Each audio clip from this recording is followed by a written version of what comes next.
Good morning, everyone. Good morning. All right, so the problem statement. So as discussed in more detail in 2017-9 and in the previous policy experience report, the criteria to qualify for an initial block of space in 4.2.2 and 8.5.4 are seemingly at odds. This policy has been around since last March, and we think that we have sufficiently ventilated it. We've sent it to staff and legal. We have implemented some of the change or all of the changes that were suggested. So the policy statement is to replace the current section 4.2.2 with all ISP organizations without direct allocations, direct assignments, reallocations, or reassignments automatically qualify for a /24. These organizations are exempt from the requirements of showing utilization in previously held IPv4 space, as we spoke about earlier. So the progress since ARIN-42, in October, we did the staff and legal. That was complete. Changes were made January to March of this year. It was sent to PPML, not much comments. And it is our intention that we will put it to the community for last call after this meeting. At this time, Thank you. you're welcome. It's good timing, too. My laptop randomly rebooted and decided to do a 30-minute update, so. Oh, lovely. So the microphones are now open for anybody in the room to come and discuss this policy proposal, either here in the room or if you're online. We have someone in the room eager and waiting to come and read your comments into the record. Again, this is a recommended draft policy, so even though I know the printed guide is not in distribution as much, somewhere on the website you'll see there's this lovely flow chart. So if you're not familiar with the policy process, it gives a great breakdown of how a proposal gets there. As mentioned, this is the last time you may see it before it gets adopted. So it's very important, if you're in favor, against, to come to the mic and speak on that. Not all at once, though, because we don't want anyone to get hurt trampling to the microphones. Please, going once. It's very important input to the advisory council. Assuming I can see everyone, because there is some bright lights, aren't there? Front microphone, please, and please make sure to speak your name and affiliation. Yeah, Kevin Bloomberg, The Wire. Can you bring up the policy text? I'll let you And I guess the first thing is I'm neither for or against the policy at this time. There was a little bit of confusion between the staff or the slides in that this says organizations without anything automatically qualify for a /24. That's what's on this page, without direct allocations, assignments, etc. But then on the other page it said that these organizations are exempt from the requirements of showing the efficient. This in the staff, can you go to the staff one, please? Backwards, yeah. I don't know if we can go to that one. Can we switch back to the staff report? Sorry. One moment. It sort of contradicted that. It said that organizations that do not have direct allocations, et cetera, so staff are saying, or what it appeared to me to be was, one was saying that an organization that doesn't have anything can qualify, and the policy seems to say you're exempt if you've got all of these things. And I didn't understand why there was that differential. We're just rereading as you raised this. So. Kevin, Yeah. which do you believe that the staff analysis is incorrect of the offered text? I would just wanted to bring it up so that I could I think double he's check trying to this. he's trying to understand Right. the difference between. Right. But you haven't come to a conclusion one way or another? I haven't. That's why I was Okay. asking. Normally we wouldn't take this kind of, since there's no horde of microphone, we'll just. Yeah.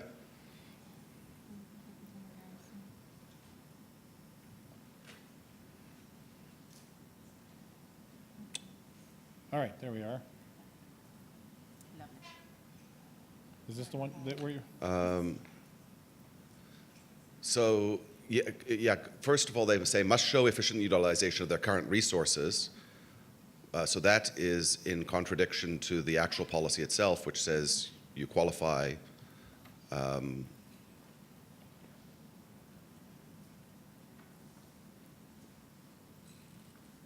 I think John has his interpretation. So the policy text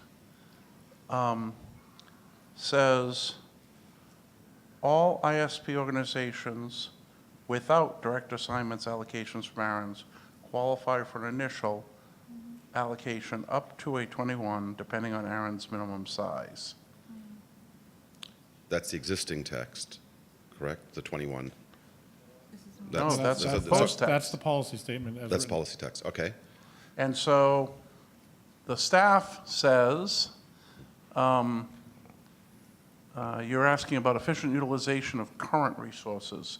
So at the bottom, it says ISPs holding reallocations or reassignments must show the efficient utilization of their resources consistent with 423 and 424. It seems consistent with that. It seems consistent with that. The third line of the proposed text is ISPs holding reallocations or reassignments must show efficient utilization of their resources. Yeah, the first two paragraphs are those that without Okay, one of those thank you. criteria. That was, And the third paragraph is with. Right. right. Does that address your? That addresses my concern, Okay, thank did you you. want to comment on the policy then? Sorry? Sorry, Owen, I know you were coming to clarify. So my second question to this is, how does this affect things like the wait list? Overall, I'm in support of this. It makes things a lot easier for everybody. But when we are basically creating a situation of automatic approval in one section, does that then create and pose an issue for things like the wait list? The wait list is suspended, so it's effectively as if there is not one right now, so. It is a generic question in that when things are automatically approved, and if the wait list was not suspended or there was a new wait list or whatever the case may be, and I know there's a number of other policy proposals, but does this proposal create, and maybe it's for the other policies to know that if this policy moves forward, then there could be a Can I situation there. suggest that, because I think the correct is that you would ask the AC to take into consideration as it looks at the wait list proposal that's been suspended, that it consider how this would impact it. Right. Yeah. Of course. Kevin, how would you like this to affect the wait list? I do not want this to affect the wait list. I don't think that anything that is automatic like that necessarily feeds into it, but it's more, I wanted an understanding that this would affect potentially things like, because it would allow for /24s, right? Would this affect 4.10 as an example? Or does 4.10 sort of have its own things? That's, so if the AC can consider that, does it have impacts to other policies by this automatic approval? But overall, I am in support of it. You are in support. Thank you very much for that feedback. Front microphone / remote participant, maybe not. I don't Oh, see no, it. this is my own. I was going to say, I didn't see a device in hand, so I wasn't sure. Right, and I didn't memorize anything. So I'm Allison Wood, State of Oregon, and on the ARIN Advisory Council. When you've been working on this, have you, and kind of to piggyback off of where Kevin was going, have you gotten a read on how many ISPs are going to take advantage of this policy, or what the general community need is?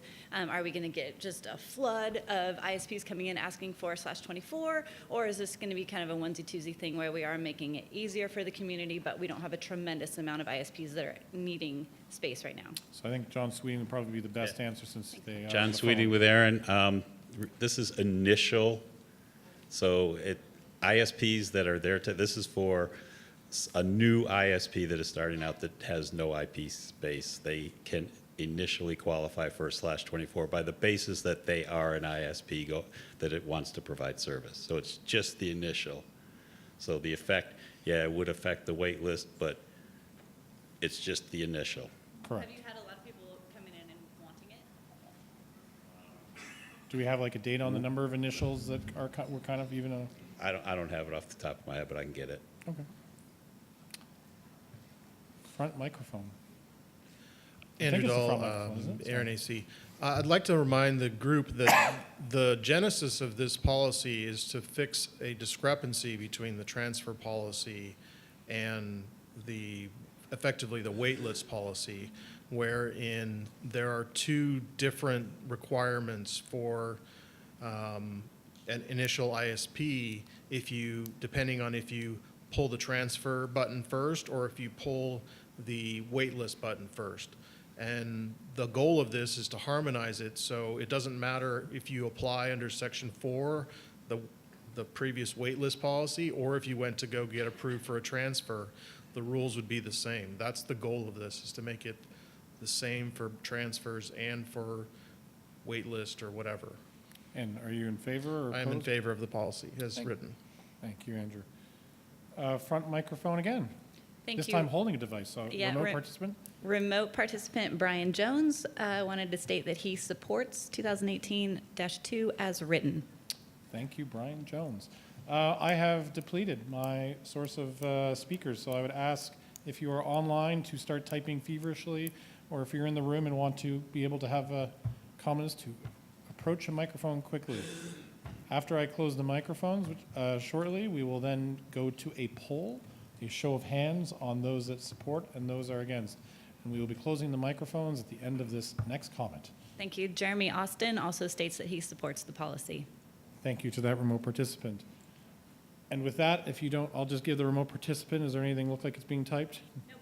There can be a bit of delay. All right, with that, we will close the microphones. Thank the AC for its presentation. So this is audience participation time. If you are watching this either in the room or online, you are entitled to show your support or show that you are not in support of this policy. So I'm going to ask, I'll tell you the question first. I'm going to ask those that are in favor of advancing the policy as written. I'll ask for those in favor and those against. If you are in the room, please raise your hand and keep it raised until I ask you to put it down, because our expert counters, who I think are in position, need to count. So, on the matter of 2018-2, all those in favor of advancing the proposal as written, please raise your hand nice and high and keep it there. One hand only, please. Just give it a second. I can't tell who's voting because, as you've already all heard, there's like 17 blinding lights, but I kind of see some hands in the front. So I'm going to need my counter to give like a very obvious sign when we're ready. Just please keep it up. Thank you. You can put your hands down. And now all those opposed to the proposal as written, please raise your hand if you're in the room. And of course, remote participants need to follow the steps that are sitting on the screen beside us. Somewhere right here, I believe. All right. You're just waiting for the results.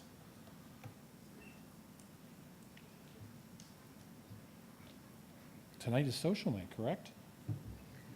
So after a full day of policy, we will be going to one of our always very entertaining and enjoyable socials. So details to come soon.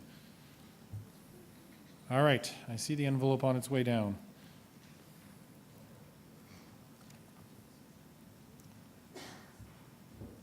Thank you, sir. So on the matter of 2018-2, we have 108 people participating in room and remote. In favor, 40, against, zilch.